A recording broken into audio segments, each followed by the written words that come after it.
Yesterday I mentioned that wonderful look that lights up a child's face when their dad fixes some seemingly unfixable problem.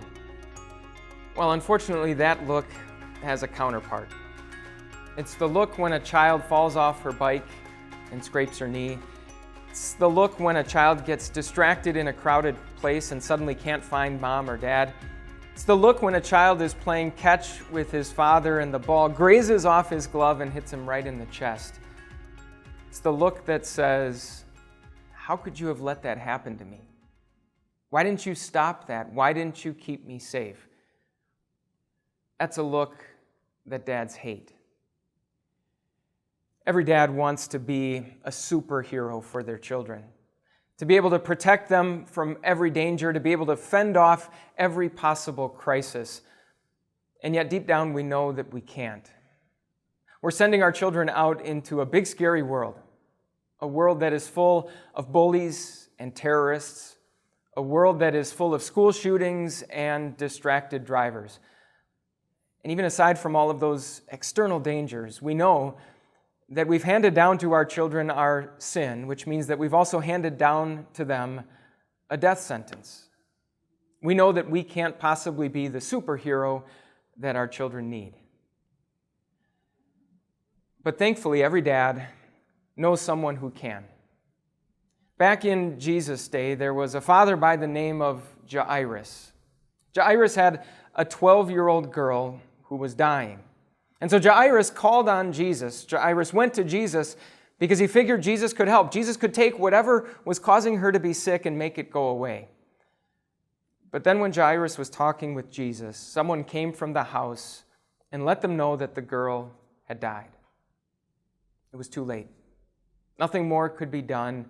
He might as well leave Jesus alone. But that's when Jesus demonstrated that he was even more powerful than Jairus could have imagined. Jesus went to the house where they were all mourning the death of this girl, and he said, "Why all this commotion and wailing? The child is not dead, but asleep." Jesus looked at the worst and scariest enemy that we have, and he referred to it by a term that not only are we not scared of, but that we actually welcome and cherish. He called death sleep. Now, on its face, that claim seems laughable, and that's what everyone did that day. They laughed. But Jesus backed up that claim by raising that little girl from the dead, and he ultimately robbed death of all of its power once and for all by his own resurrection from the dead on Easter Sunday. Does it scare you, the thought of sending your children out into this big, scary world? It's easy to see why it could. But let me ask, does it scare you when you put your children down for bed at night? As you tuck them in and kiss them goodnight, are you worried sick that you're never going to see them again? Of course not.